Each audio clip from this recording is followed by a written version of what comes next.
আমি ঝেঁটিয়ে বিদায় করেছিলাম কয়েকজনকে। এগুলো রিডান্ডেন্ট প্রজেক্ট কোনো জাপানে তারা নিজেরা ব্যবহার করে না।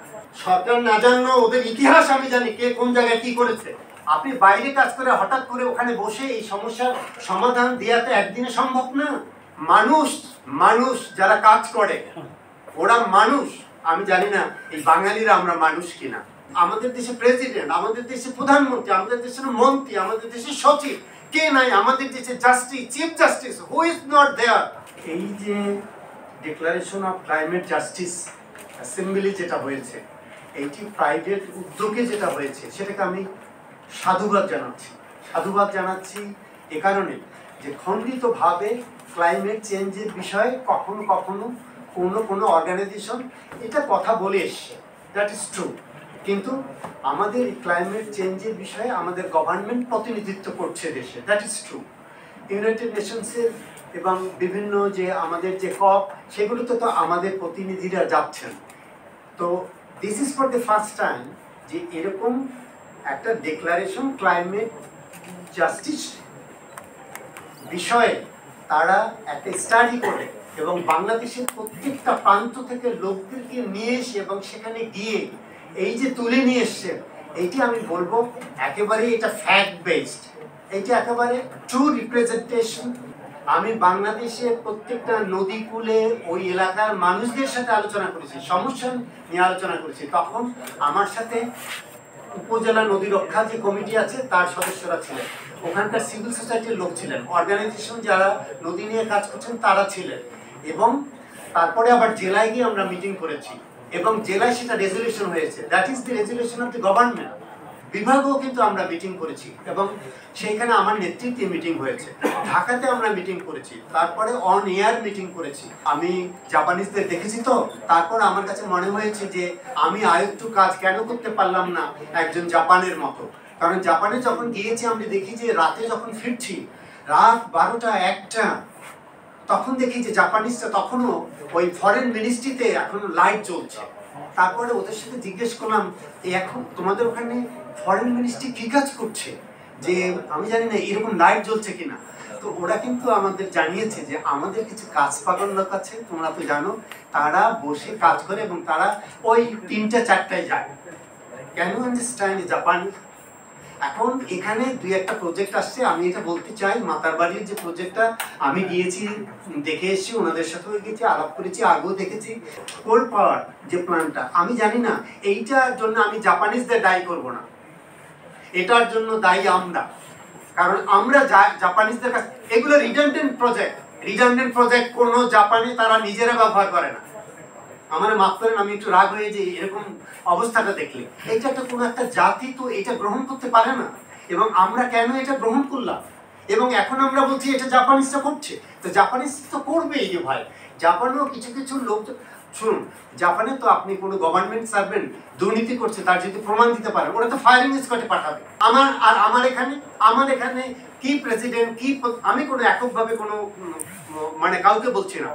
প্রেসিডেন্ট, আমাদের দেশে প্রধানমন্ত্রী, আমাদের দেশের মন্ত্রী, আমাদের দেশের সচিব কে নাই? আমাদের দেশে justice, chief justice, who is not there?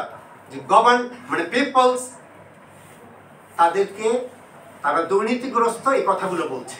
Even political parties তারাও বলছে, এক্স পার্টি বলছে ওয়াই কে, ওয়াই বলছে এক্স কে, এর মানে কি? সবাই তো এসে যাচ্ছে। সো আমি দুর্নীতি দমন ব্যুরোতে 2বার এসেছিলাম, আমি ঝেঁটিয়ে বিদায় করেছিলাম কয়েকজনকে, কমপক্ষে 4 জন ডেপুটি ডাইরেক্টরকে, এখনো তার বিরাটি আছে। এবং আমি ঠিকই দেখলাম যখন গেলাম তার 5-7 বছরে তাদেরকে আবার মুক্তি দিয়ে দিল এসে একজন, মানে কি বলে তখনকার চেয়ারম্যান, তাকে আমি চিনি, আমি তার সাথে আগে কাজও করেছি। আমার আশ্চর্য লাগলো যে আপনি এই লোকটাকে কেন আপনি বাদ দিলেন। আমি বলতে চাই না, আর অনেক স্টোরি আছে এটা বলার জন্য, কিন্তু দুর্নীতি দমন ব্যুরো হলো, আমার হাত দিয়ে কমিশন হলো, এটার জন্য আমরা বললাম, ওর ফার্স্ট ড্রাফটটাও আমি দিলাম। এখন সবকিছুই হয়েছে, মেনে নিয়েছে। বাইরের কি চাপ ছিল, আর বাইরের চাপে আমাকে ব্যুরো থেকে কমিশন করতে হবে কেন? আমি বোঝাতে পেরেছি। এইটার পানি এটাতে ঢেলে আমি খাচ্ছি। মানুষ যারা কাজ করে ওরা মানুষ। আমি জানি না এই বাঙালিরা আমরা মানুষ কিনা। আমি আমার শ্রদ্ধার সাথে আমি বলি যে অবশ্যই বাঙালি মানুষ, আমি ইতিহাস ঐতিহ্যকে ধারণ করি। ক্লাস 6-এ যখন পড়তাম তখনই তো আমরা মানে স্লোগান দিয়েছি সেরকম, পদ্মা মেঘনা যমুনা তোমার আমার ঠিকানা। মুক্তিযুদ্ধ করেছি, সার্টিফিকেট ট্রাঙ্কে পচে গেছে। আমার বাবা মুক্তিযোদ্ধা, আমার চাচা মুক্তিযোদ্ধা, আমার দাদা মুক্তিযোদ্ধা, আমার দাদিও মুক্তিযোদ্ধা।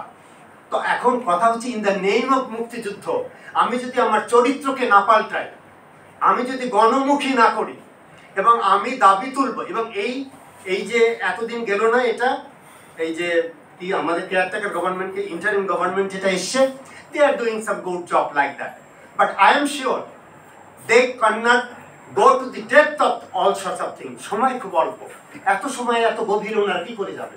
দে আর গুড পিপল চুজেন, আমরা তাদের কাছে যাবো, এটা দেব। কিন্তু তারপরেও আমি বলবো মানে 40 বছরে যেখানে কাজ করেন আমি তো জানি কোন রন্ধে রন্ধে কি আছে। আপনি বাইরে কাজ করে হঠাৎ করে ওখানে বসে এই সমস্যার সমাধান দেওয়া তো একদিনে সম্ভব না। ফলে লট অফ থিংস আর দেয়ার, আমাদের মানুষকেই করতে হবে। যে প্রতিষ্ঠানগুলো আছে ওই প্রতিষ্ঠানগুলোকে করতে হবে। প্রতিষ্ঠানে লেখা আছে তাকে বলতে হবে কেন? সরকারে কি আছে? মন্ত্রী বাহাদুর আসছেন, উনি পলিসি নিয়ে কথা বলবেন, দুই একটা বলে দেবেন আমাদেরকে, সেই পলিসি অনুসারে আমরা কাজ করব। দুর্নীতি দমনে যারা ছিল এই লোকগুলো মানে প্রপার্টির হিসাব কেন আমি নিতে পারলাম না? আমার এখন প্রয়োজন, আমি আজকেই বলবো, এই আমাদের সম্মানিত মাননীয় চিফ অ্যাডভাইজারকে বলবো যে মেহেরবানি করে এই সকল প্রতিষ্ঠানে যারা অন্যের দুর্নীতি দেখার জন্য ছিল এতদিনে, আপনি গত 20 বছরে এই দুর্নীতি দমন ব্যুরোতে যারা ছিল এবং এখন কমিশনে যারা আছে তাদের প্রপার্টির হিসাব নেন এবং জনগণের কাছে দেন, এবং পাশাপাশি আপনারা যারা গেছেন আপনাদের প্রপার্টিটাও দেবেন। এবং যারা মন্ত্রী, মেম্বার অফ দি পার্লামেন্ট, সচিব আর বিভিন্ন অর্গানাইজেশনে যারা ডিজি ছিল, চেয়ারম্যান ছিল, including me, I was the chairman of জাতীয় নদী রক্ষা কমিশন, আমি বিভিন্ন জায়গায় চেয়ারম্যান ছিলাম। সো আমারটাও তাই হবে। let it be placed before the people, 18 কোটি লোকের কাছে এইটা ওঠায়, এবং এটা প্রিজার্ভ হবে, রিজার্ভ হবে আগামী প্রজন্মের জন্য। যেই প্রজন্মের লোকজন আমরা দায়িত্ব নিয়ে আমরা কি করেছি, আমাদের প্রপার্টি কতটুকু। সো সেইটা যদি আমরা নিশ্চিত না করতে পারি, আমি জানি না কি হবে। এইটা এই কথা শুনলে আবার আমার কলিগরা রাগ করবেন, উনি আবার সচিবদের কথা বলেন, সচিব হ্যাঁ তাই, আমি তো তাই বলছি, we should take the responsibility. আমি যেটা বলি যে সেই রেসপন্সিবিলিটি অফিস আদালতে, এইটি আমি জানি না, ওই গভীরে আমরা এখনো যেতে পারিনি। এবং যারা যারা আছে বিভিন্ন জায়গায় এখন যাচ্ছে এখান থেকে ওখানে, আমি কিন্তু চোখ দিয়ে দেখছি ওরা কারা, কারণ ওদের ইতিহাস আমি জানি।